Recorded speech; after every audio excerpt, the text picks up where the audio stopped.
We'll get started with the presentation now. Mike and my dad and myself will just kind of go through our presentation here. We'll talk about different fabrics, fibers, protection, and everything that we do. So I'm going to get right into fibers and fabrics. Wool is still what I always call the gold standard of fibers. We get to reuse it, right? Because the sheep are growing, they grow a coat of wool, shave it off, harvest it, and it's a wonderful product. So what they tell us about wool is it's very resilient, which it is, most resilient fiber we have. It's renewable and it's soil resistant. What they don't tell you is the soil resistance, the lanolin has been kind of cooked out of the wool as they're processing. They boil wool. If we backed up to those sheep pictures, those sheep are dirty, right? They're not clean. They're relative, they roll in the mud, they get dirty. They don't just fall off, so they have to be washed. And this is the scouring process where they're washing the wool to clean it. They also use lanolin in the cosmetics industry and a lot of other industries. So the more lanolin they pull out of that wool, the more profitable it becomes. So by the time we get wool made into carpet and fabrics, we've lost a lot of the lanolin, which is the soil resistance. What they also don't tell you about the wool, they say it's soil resistant, but it's not stain resistant. So if a dog, cat has an accident on it, glass of wine, it's repelling soil, but it's not repelling liquids. It's going to wear very well, but it's not going to, it's going to be harder to get those stains out. Yep. So that's where we recommend protecting the wool. Yeah, put no protection on it. Another great natural fiber is silk. So this is you'll see silk used a lot in the industry, the name or the term silk. There's only two silks I would buy. One will say mulberry silk. The other one I want to see just silk, 100% silk. If it says anything else besides that, it's fake silk. And that's what a lot of this will be. We'll talk about that later. Now, silk is the strongest natural fiber there is. But the strength comes in, like if you tried to take a strand of silk and break it, it won't break. All right? It's very strong that way. But it's not resilient, meaning when you keep bending it like this, it breaks. Where wool is the most resilient fiber, meaning when I'm walking on it and using it in furniture, it can do that tens of thousands of times. Silk doesn't have that attribute, so it's not resilient. So it is the strongest fiber. It's, like I said, it's tensile strength, but it's not resilient. And the other biggest problem we have with silk, it's not sunlight resistant. So when it's hanging in a window or it's a sofa in front of a window and the sun's beating on the back of the sofa, you can stick your finger through it after about 10 years. And it fades readily. Those of you that make a lot of silk draperies, they're beautiful and they're wonderful, but the edges are always damaged from the sunlight, even if they're inner light. So it's just something to keep in mind. So I always recommend having coating put on the glass. So UV coating put on the glass if you're going to sell silk draperies or silk furniture or silk rugs. And then we've got the natural plant fibers, jute, sisal. We used to have tons of sisal out there. I think we still do. The problem is it's not practical to clean. So if you go to the next slide, you'll see where we've taken, these were pet damage. And you can see where it's light where we worked on it. You can also see that the rug rippled. The sisal, although it's the most durable fiber to put on the ground to walk on, it's almost impossible to clean safely. And Mike probably has cleaned a lot of sisal over the years. I can't promise you I'll say it. Yeah. All right. Cotton and linen, wonderful fabrics. They're great for furniture. They're great for draperies, accessories. They're not good for carpet or rugs. But I always try to tell people if cotton was a great product for rugs and carpet, they would have started making cotton carpet a long time ago. So all of our major mills in the United States are down in Georgia. The cotton belt of the world is Georgia. So if cotton was a good product to make carpet out of, they would have done it a long time ago. They're doing it now because they grow cotton in all these other countries and they have mills in other countries, and now they're making cotton and linen rugs. But you'll see there's a big problem with those. This is one of our high-end clients. She's got these beautiful cotton rugs. The reason people like cotton is it's super soft. It's velvety to the touch. That's pure white when she bought it. It wasn't even a year old. She's meticulous, but it's just got all kinds of problems on it. You can see it ripples. See the edge, yeah. It's like the nastiest looking rugs at this point. Yeah, and there were two of them, so she rotates them out. We pick one up and we bring her other one back, and we rotate these two rugs that she bought in and out of her house, and they still are just they're beat up looking. They don't withstand just about anything. And there she has multiple housekeepers, people vacuuming. The kids are meticulous. They don't eat or drink on it. I mean, and it's still after a year, maybe she two. actually has wall-to-wall cotton carpet in her house too, which she hasn't replaced yet. Yeah. So The other thing about cotton that we like to use an analogy is with like cotton towels, right? If we could dry a rug like we dry our towels when we throw them in the washer, they are tumbling dry. So they dry nice and soft and to the feel, right? But we can't dry a rug like that. So if you dry your cotton towel, you hang it over your faucet and your sink, you pick it up the next day and it's crunchy, it's hard. So that's essentially what's happening when we dry a rug. We can't tumble dry a rug like this. So when it dries, it's not drying soft and resilient like we like our towels. So, you know, as our towels might be soft, our rugs are going to be a little bit different after we're able to clean them. perfect. So one of the number one fibers, and we'll just talk a little bit about carpet right now. The number one fiber we like to see is nylon. All right, it's been around a very long time. That's what all those major mills down in the South use.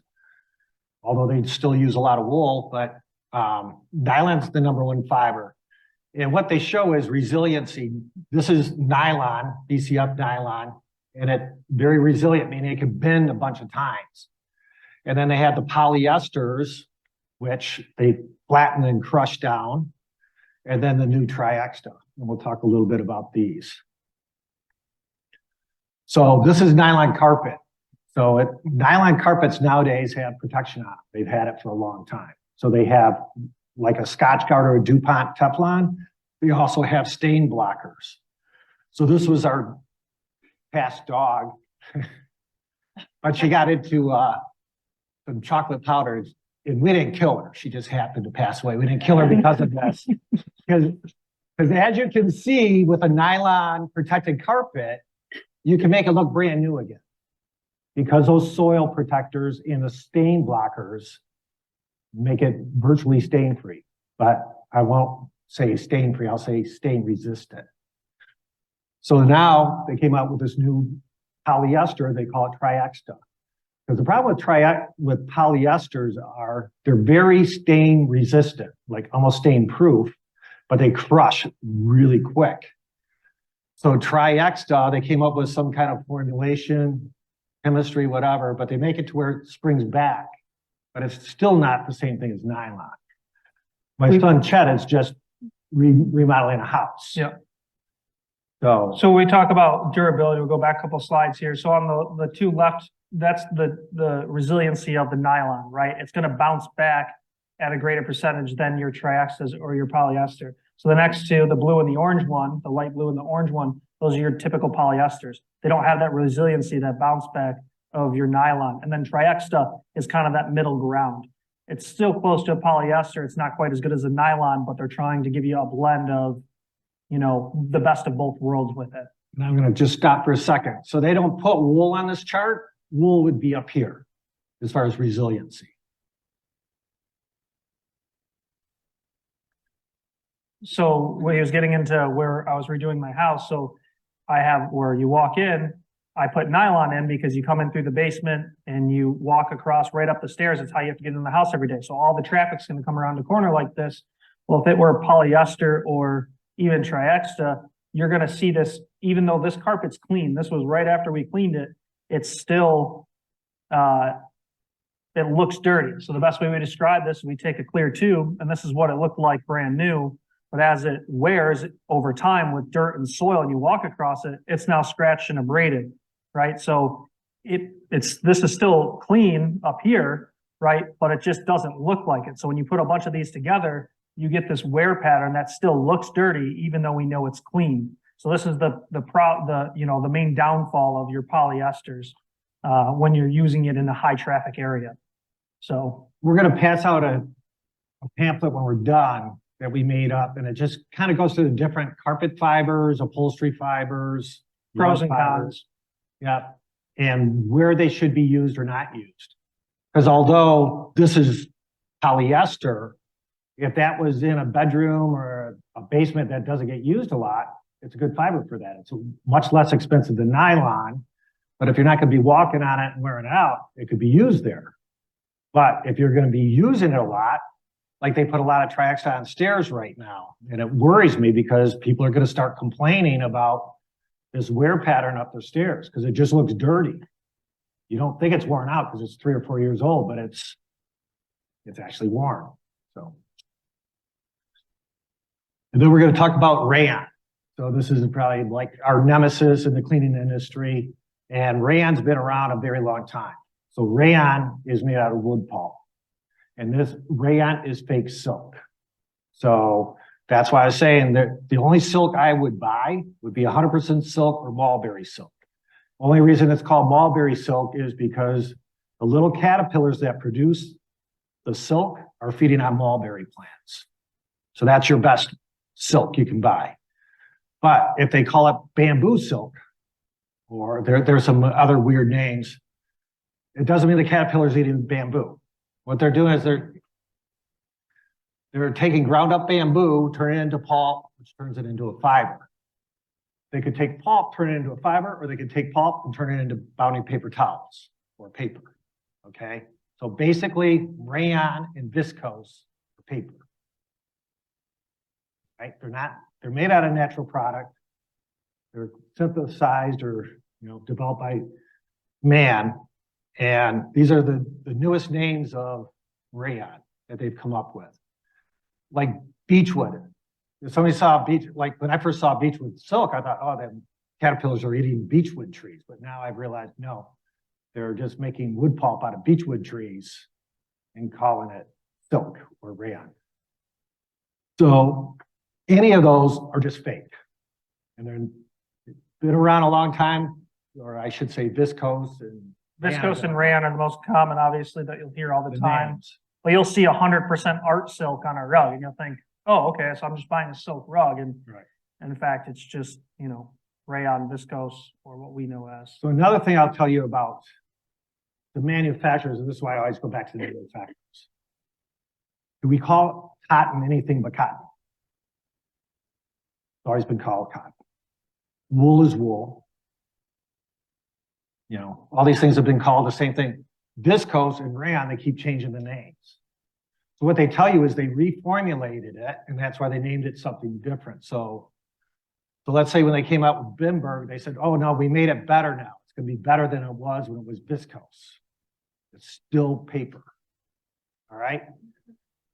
So I've got some viscose shirts. They're really comfortable because the cool thing about viscose, it feels like silk when it's new. It's comfortable and it's shiny and it looks nice. Same with pants. But what I find is they wear out really quick on the cuffs in different places around the collar because viscose is weak. It's super weak when it gets wet. So viscose has been around a really long time, and they used it in draperies. Well, we're not walking on draperies and we're not doing anything to draperies to wear it out. Then they start putting it in furniture, and they were using small quantities of viscose in furniture. So they'd weave cotton and viscose together, but they'd only have 10% viscose or something, just a little highlighting. Well, now they keep using more and more viscose to the point where they make rugs out of viscose and actually wall-to-wall carpet. So I'm just going to kind of overview everything. So when we talk about carpet, our best choice is nylon, at least in my view, because I have pets. So if you don't have any pets and a lot of spills happening on your carpet, I'd go with wool, especially if I could afford wool, right? And I'm thinking about redoing our house, so I'm thinking about doing wool stairs. because wool's gonna wear better than nylon. And there's very few chances of spilling on stairs, right? And that's why a lot of homes have wool stairs, because they're gonna last 2 or 3 times longer than nylon. So, and then Tri-Exta's down on the bottom, because the verdict is still out on Tri-Exta, right? We get some Tri-Extas that look worn after 3 or 4 years, right? Wall-to-wall carpet, you go in the house and you're like, we have ways of testing what carpet's made out of. And it's like, it's not nylon, it's not wool, it's polyester or Tri-Exta. And the Smart Strand does, you know, a lot of the dealers definitely try to push the Tri-Exta and Smart Strand. It feels better. Like you go into a carpet store and if you're just feeling the carpet samples, it feels nicer. It feels softer than a nylon. Well, not that nylon's not soft, it's not luxurious, but the Tri-Extas and the Smart Strands, they feel better. I mean, to the touch. So you feel like that's what you want to put in your house, but you just have to know where that, you know, where the downfall is going to be, you know, if that's what you're going to use, right? It's just what you're willing to give up or something. What I have found, a lot of people, they buy carpet by touch, but unless you're walking around your house barefoot, it doesn't have, you know, your hand is very sensitive, and so are the bottoms of your feet. But most of us wear shoes, well, I wouldn't say shoes, but slippers or something around the house. So if your carpet isn't as soft as maybe the softest fiber, you go more towards practicality. The client that has all that cotton carpet, I don't think she goes around her house barefoot. So if she switched from cotton to nylon, she'd be way better off. Even if she switched from cotton to Tri-Exta. Wool. And quite honestly, she can afford wool, she should just have wool carpet in her house. So just qualifying why would you would use it. So for olefin or polyester, low traffic, lots of spills, pets, don't use it on stairs. It's going to wear more quickly on stairs. Silk rugs and carpeting, just have it protected. If you're using viscose or rayon, or you have to use silk, they're really dead set on using something like this. That's going to be more delicate.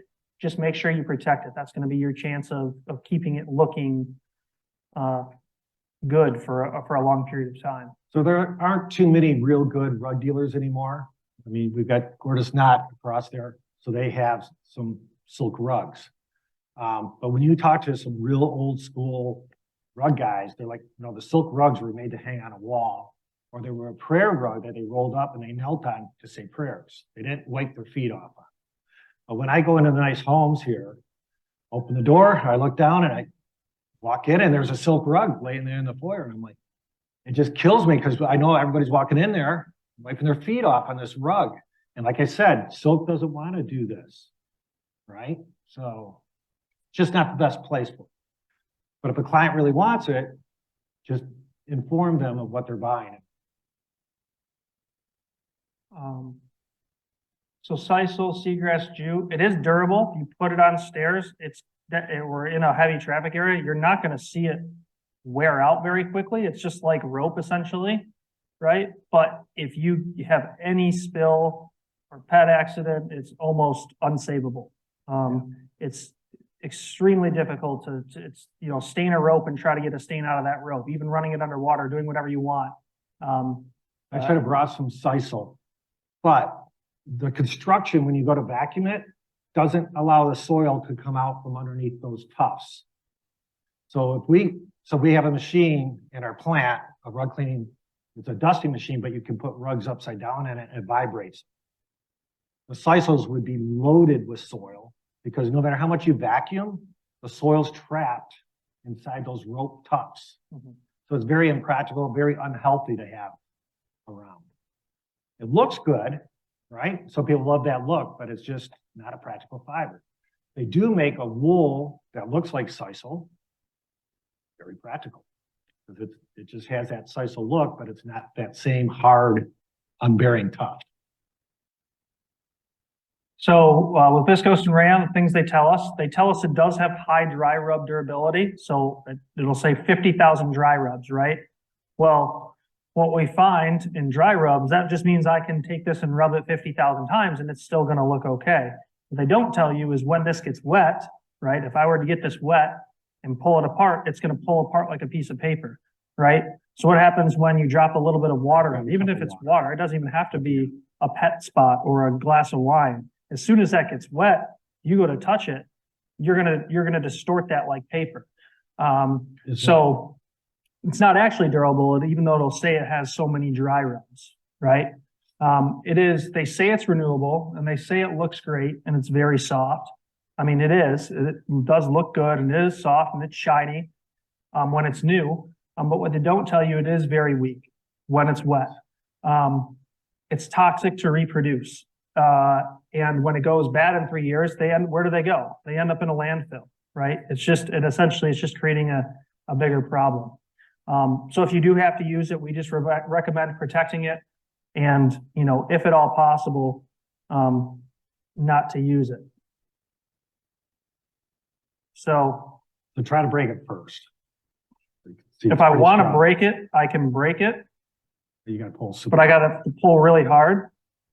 So if I put a little bit of, Yeah, give it a second to absorb it.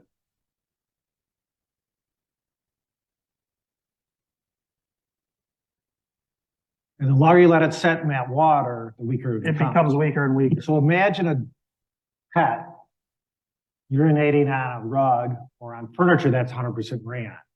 So the client goes to clean it up. What it's doing is taking this fabric and turning it back into paper towel when it's wet, right?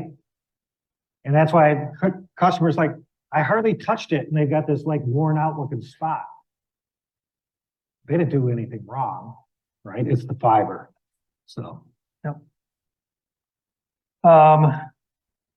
So you see it all the time because it does look good. You see everyone wants to use it because it's shiny and it looks modern, and that's the look that everyone's going for now. But you just have to qualify where you're going to put it, right? Put it in a formal living room where you're not going to see it used very often. If you have to use it, get it protected. So we'll have everyone walk up and look at these samples, but the top is the unprotected, the bottom is the protected. So even though we still couldn't get the stains out of it, it still looks better here than it does up here, right? And they're just, that if they're using a high traffic area, they're going to wear it ugly out, pretty quickly. Talking about fabrics in upholstery. Yeah. This is what, the recommendation we have for what you would this use. is what I've come up with, what I think are the best fabrics. We've been around 37 years. We kind of come to some pretty good conclusions. You can't go wrong with wool and mohair. Anything made out of wool as far as like seating is excellent. It doesn't have to be mohair. Polyester is excellent.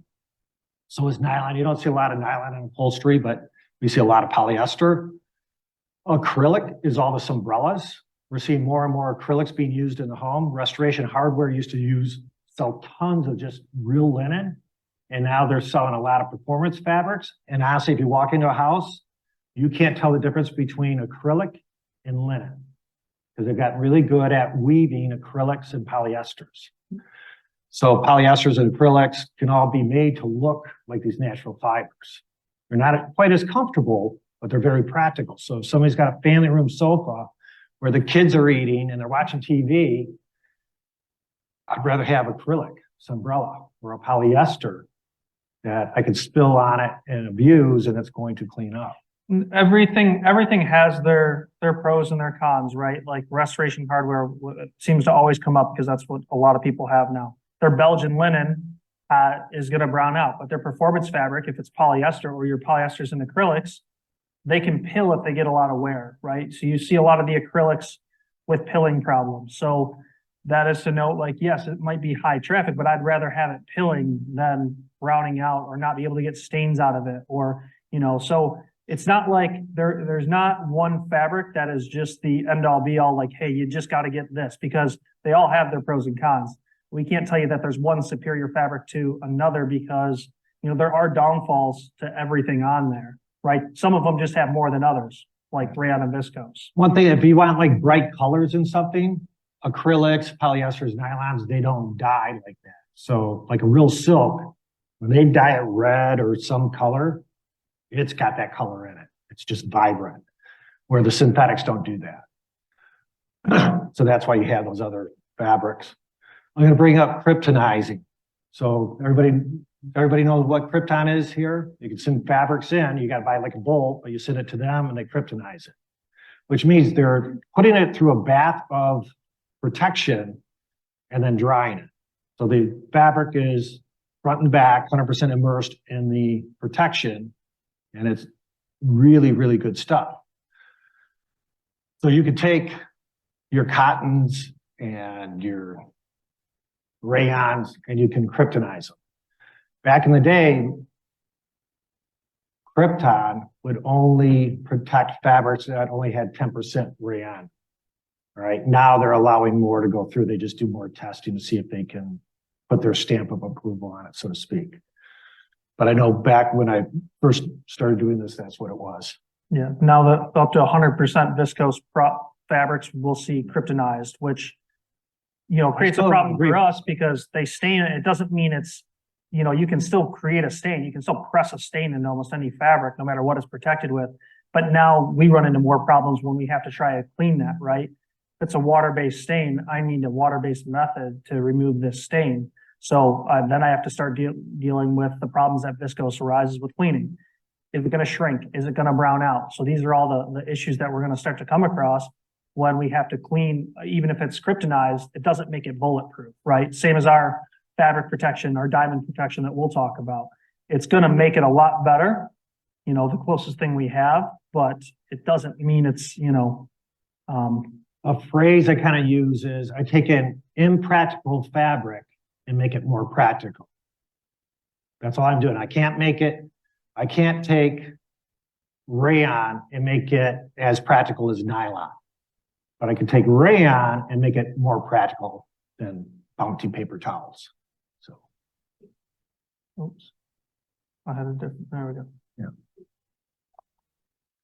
I don't know how many of you work with leather a lot, but there's three major leathers. There's aniline, there's nubuck, and there's pigmented. I don't care which of those leathers you sell or use, they're all excellent. What you're looking for in leather is top grain leather. It needs to say top grain leather. If it's not top grain, it's either going to be a faux leather, or it's going to be bonded, or it's going to be die-cast. Bonded and die-cast are two different things, is the way they manufacture, but it's not real leather. It's kind of made with parts of leather, but it's not real leather. So top grain leather is the only leather you should be sitting on. So just when you're selling leather, look for the top grain stamp. And like I said, I've got a little handout we'll give everybody that kind of shows this. And part of our presentation today was talking about the myths that go along in the cleaning industry and the fabric industry, because we hear it from furniture stores and carpet stores and designers all the time. I don't want my client to clean it because when they clean it, it's going to get dirty faster. Everybody's heard that, I would think, at some point in your lives. So I want to dispel that a little bit, but it's true to a very, I guess it happens all the time because, yeah, because most cleaners, most companies are surface cleaning. They're not cleaning all the soil out of something. So if you don't get all the soil out of something, the soil that's still in the fabric or in the carpet or in the upholstery will resurface later. That's one problem. Another problem is most companies are using too much detergent and they're leaving residue behind. So if I leave a detergent on a fabric, it's going to attract soil because detergents, that's actually how they do the cleaning. They're attracting soil and rinsing away. Another problem is they don't rinse. So most cleaning companies don't put on a detergent and then rinse it off. I've been around a very, very long time in the cleaning industry. Back when I started cleaning carpet and upholstery, we used to soap it up and then we'd rinse it off. We had a rinse machine. And then I don't know who got really smart in the industry, but somebody put detergent in the rinse machine, in the steam cleaner, and skipped the wash step ahead, because when you spray an item with soapy water, you suck it out, it's a lot cleaner than when you started. Problem is now I put soap in the water and left it in the fabrics. So almost all the carpet cleaning companies, all these cleaning companies are now using that process where they're spraying them with the detergent, sucking the detergent out, and leaving all the residue behind. I've never taken a shower, washed my hair, and not rinsed off. I've never done it. Doesn't have a lot left to rinse. Now, at my age, I would have saved myself 20 hours of my life had I not rinsed. But it's such a simple thing, right? When you wash your hands, you rinse. You don't wash your hands and grab the paper towel, right? But in the cleaning industry, they quit rinsing. There are very, very few companies that do it. And we have training things for cleaning companies. They just don't follow it because they know if they put the detergent in the water, it looks clean. And it is cleaner, but it's just, now they're leaving detergent behind. So the fact is, if we properly clean and I properly rinse, fibers are going to stay just as clean as they did when they were new. And I'll even go back to the previous slide a little bit. The other problem is a lot of companies use improper detergents. And what happens is a lot of fabrics and fibers have protectants on them when they're new. If you use the wrong cleaning detergent, you strip that protection. So now I've left soil behind. I've left detergent on it. I've stripped the protective coating or the protective properties out. Of course, it gets dirty faster.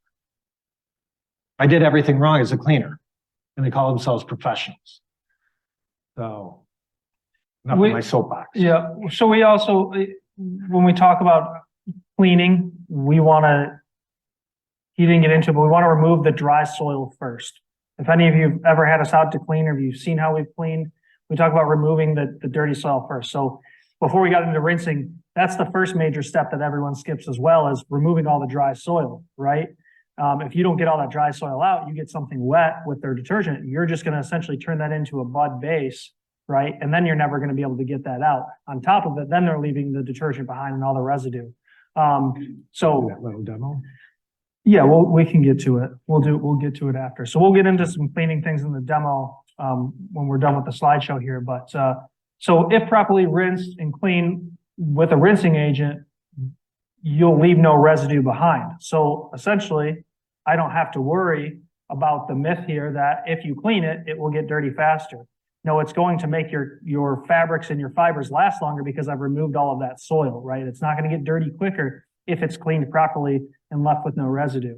By cleaning things with our method and removing all the contamination, you're just going to make those things last longer for your clients. This is just cleaning 101. So this is just kind of our simple process I started to get into. So we remove as much dry soil first.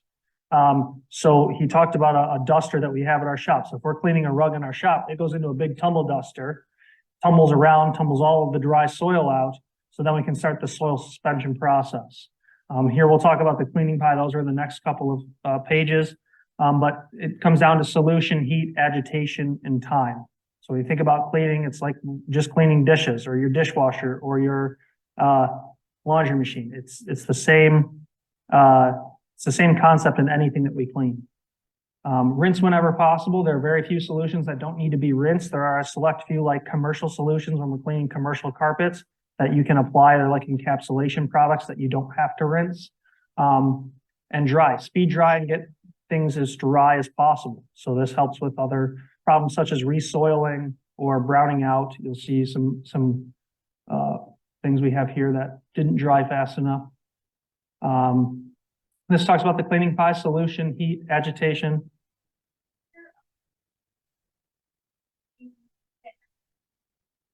It should be rinsed when practical, but we'll go over that because I'm glad you asked, because then we'll do a demonstration with it. So the cleaning 101, solution, heat, agitation, time. So this just talks about the cleaning pie that we were using. So your solutions, your detergent, it's just there to lubricate and suspend those soils that are in your fabric or fiber. Heat speeds up the action of that solution. So most of us do dishes every day. We're not gonna use just the tap water. We're gonna heat that water up, and you know that's gonna get your dish clean that much faster, that much more efficiently, right? Now, certain fibers, we can't use super high heat. We have to dilute that heat down to say 180 degrees instead of steam at 220 degrees. Agitation moves the solution where it will help loosen and suspend the soil, and time allows the solution to penetrate deeper and helps dissolve some substances. So if we have that dish that's baked on with a bunch of sauce or something, we let it sit there in hot water for as long as we can to help loosen those things. I'm gonna go over these. Sure. So the bigger our pie, the more effective it is. So if I'm cleaning dishes, I can use a lot of solution. I can use a lot of dish detergent. I can use hottest water my hands can stand. As a matter of fact, a dishwasher uses the hottest water you have in your house. Agitation, if I scrub that dish, I'm loosening it. And if I want to let it soak, I can build this really big pie to clean really dirty dishes, right? I can use hot water, a lot of detergent. I can agitate a lot. And I can cut back on certain areas on certain things. So if I'm cleaning a delicate fabric, my cleaning pie becomes smaller because I have to adjust it. And this is what we do. This is where we do a lot of training with our technicians to try and teach them when I'm working on certain fibers, I can't use any hot water. It has to be cool water, or, you know, I can only use certain detergents. If I use the wrong detergent on, let's say, a silk rug, the colors are going to bleed. So I have to use special mild detergents on that. I can't use something very aggressive. On silk rugs, I'm not going to use heat. It's going to be tap water, so to speak. Silk rugs, they don't like doing this a lot, so I'm not going to agitate them much. So there's all these little adjustments I make on every pie when I'm working. But if I'm working on synthetic carpet, nylon, olefin, and drag stock, I can use strong detergents. I can agitate pretty aggressively because the synthetic fiber. I can use high heat. So we didn't bring a truck here, but our trucks get really hot. They like boil water. So that's why we call it steam cleaning. And time is where everybody tries to cut it out of the equation when they're cleaning.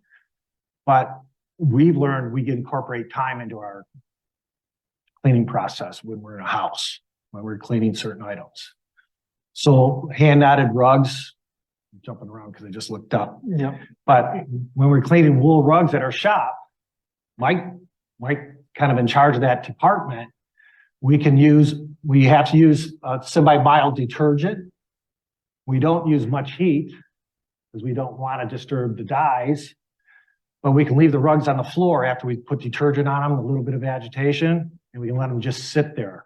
And then we process a bunch of rugs on the floor, pre-washing them, and then we finish the rinsing cycle. So we build time into this equation because time's on our side in that case. When I'm cleaning silk, and it could be a silk rug, instead of me putting it on the floor next to all the wool rugs, I'm going to do it separately, or I do it last. Because I might change my chemistry, so use even a more mild detergent. That heat's too big, so I'm not going to use any heat at all. That should even be off of there.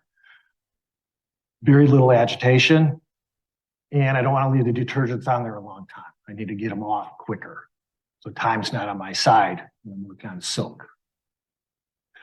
Rayon and cotton, you can see my pie even gets smaller. So if I got really dirty rayon and cotton rugs, I can't get them very clean. I've diminished my pie. I just can't do it because I'll ruin it. And if you go back to that wool rug, I had this big old jungle pile. So if we go all the way back to the very first slide I started with about wool, that's why I say it's the gold standard. Very cleanable. They've been cleaning wool for thousands of years, right? The Egyptians, well before the Egyptians. Even silk was Egyptians. They were washing silk and rugs and wool rugs in rivers and clothing.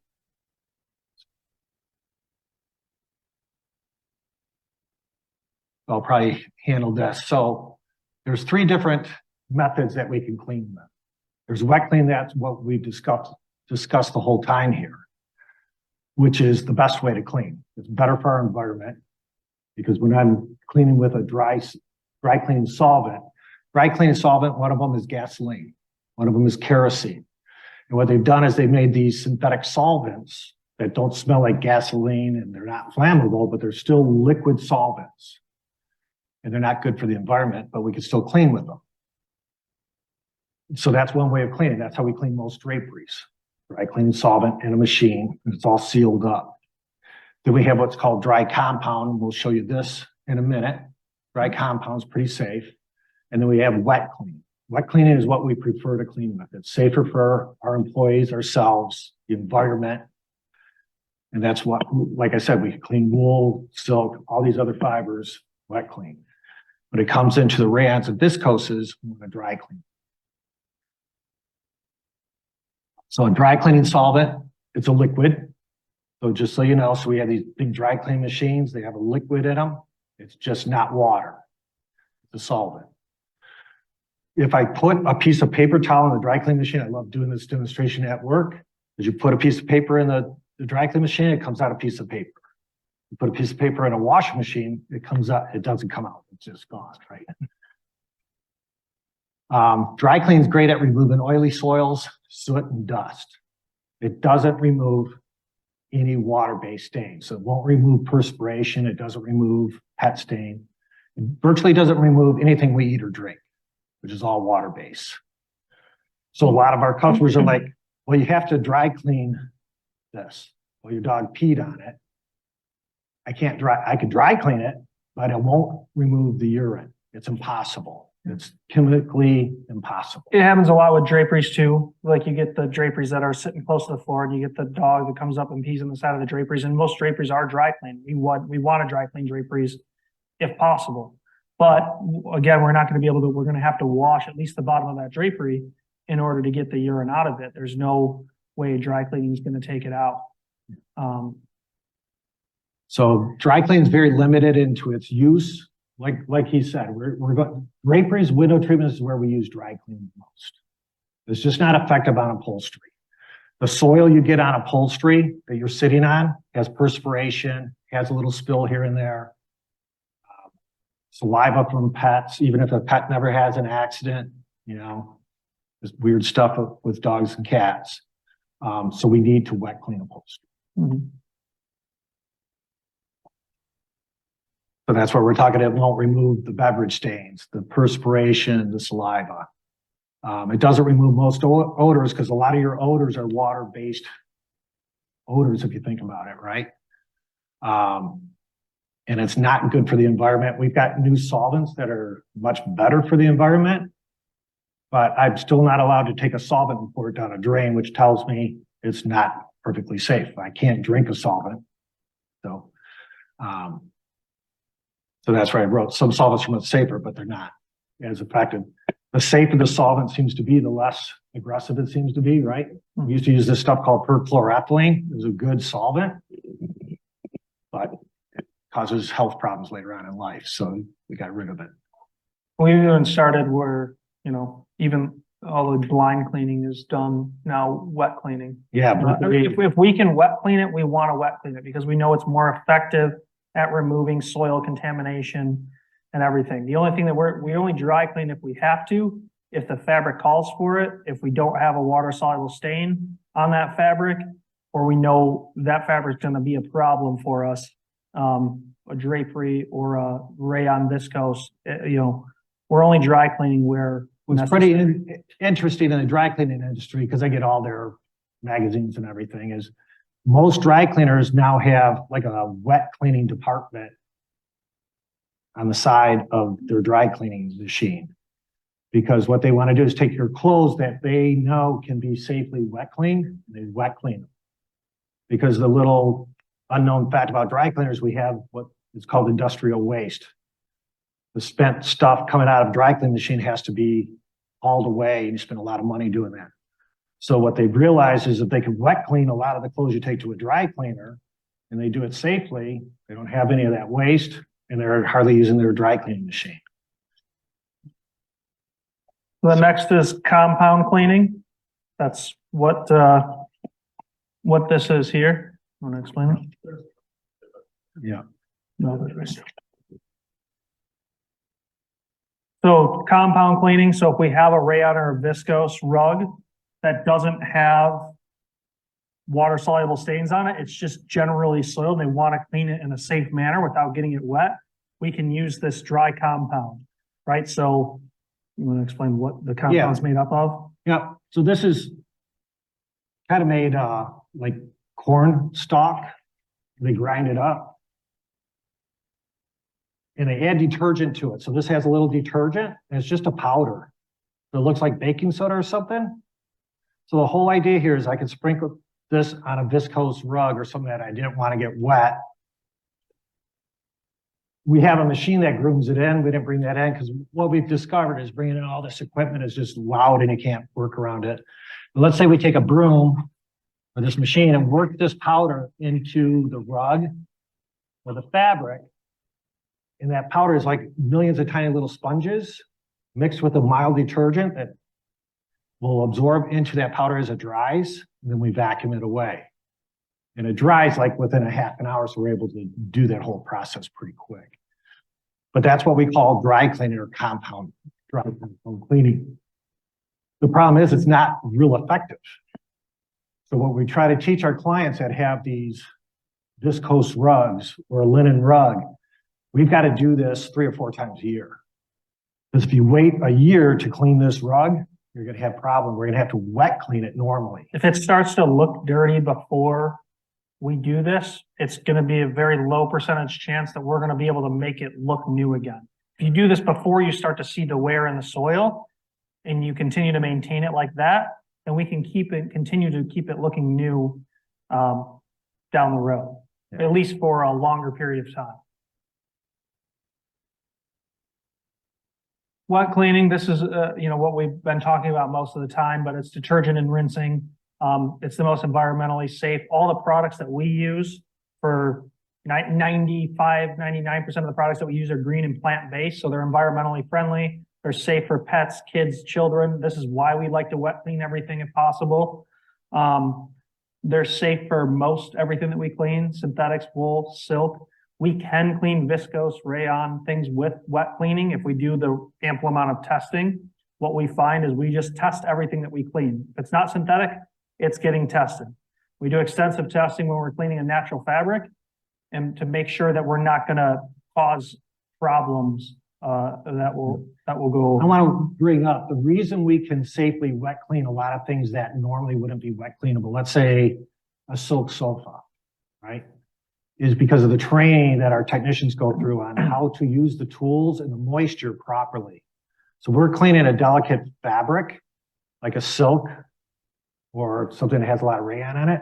We're using special tools. Although we're spraying it with moisture, we're rinsing it off, but we're rinsing it off very effectively to get, so much moisture out that it dries fast. And then we bring in fans to help dry it. But it's the education that our technicians have gone through, all this training to learn how to do it safely.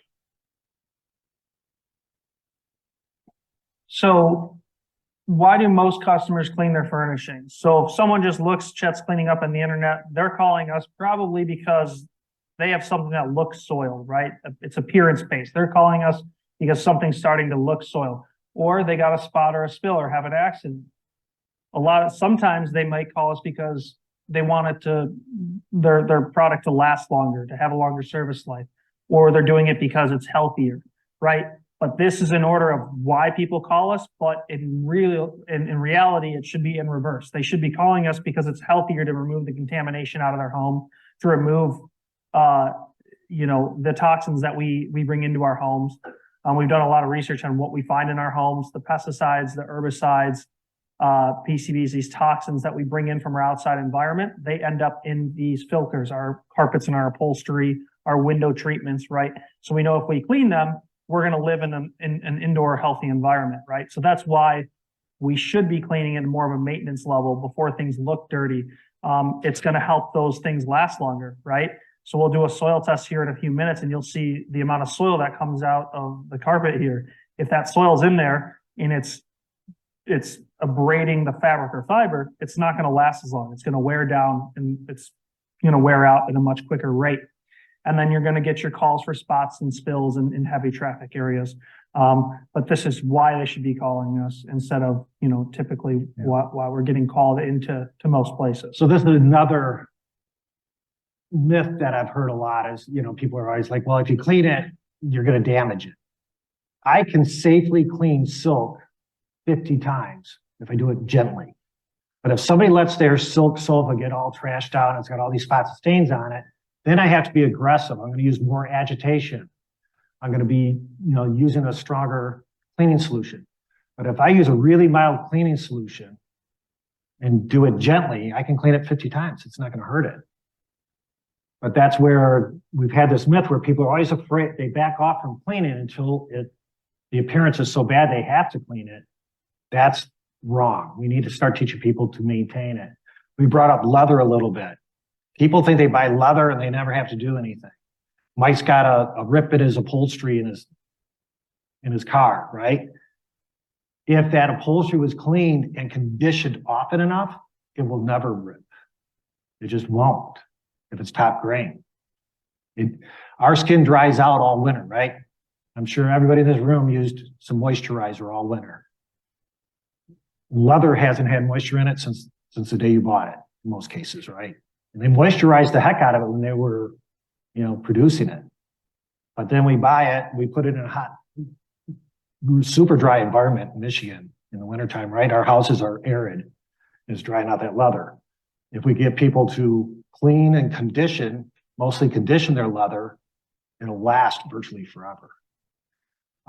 And we always want to clean it a little bit, so I'm not just conditioning the soil deeper into the leather, if that makes sense. So we talked about cleaning for health, why we like to clean. 100 years ago, we didn't have all these chemicals in our environment, right? 100 years ago, dirt was just dirt. You didn't have all these man-made toxins that are in our environment today. So over the past century, mankind has produced, I think this number is 80,000 chemicals, even 100,000 chemicals, and they get tracked into our homes and businesses, and we breathe them in every day. That's why our indoor environment in our homes is 5 times more unhealthy than the air that we breathe outside. So the misconception is, I get sick in the winter because it's cold outside. No, we get sick in the winter because we spend all of our time inside breathing unhealthy air, right? So I'm not getting cold. I'm not getting a cold or the flu because, I'm going outside, I'm going in and out, and our nose runs when it's cold. That's just natural. But I'm getting sick because I'm breathing in this unhealthy air all winter long because I'm never outside breathing the air that's healthier for us.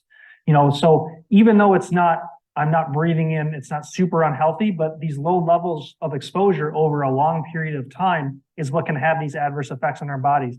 There's what cause these diseases, such as cancer and ALS, MS, muscular dystrophy, all these types of things. That's why they become more prominent today than they used to be 100 years ago.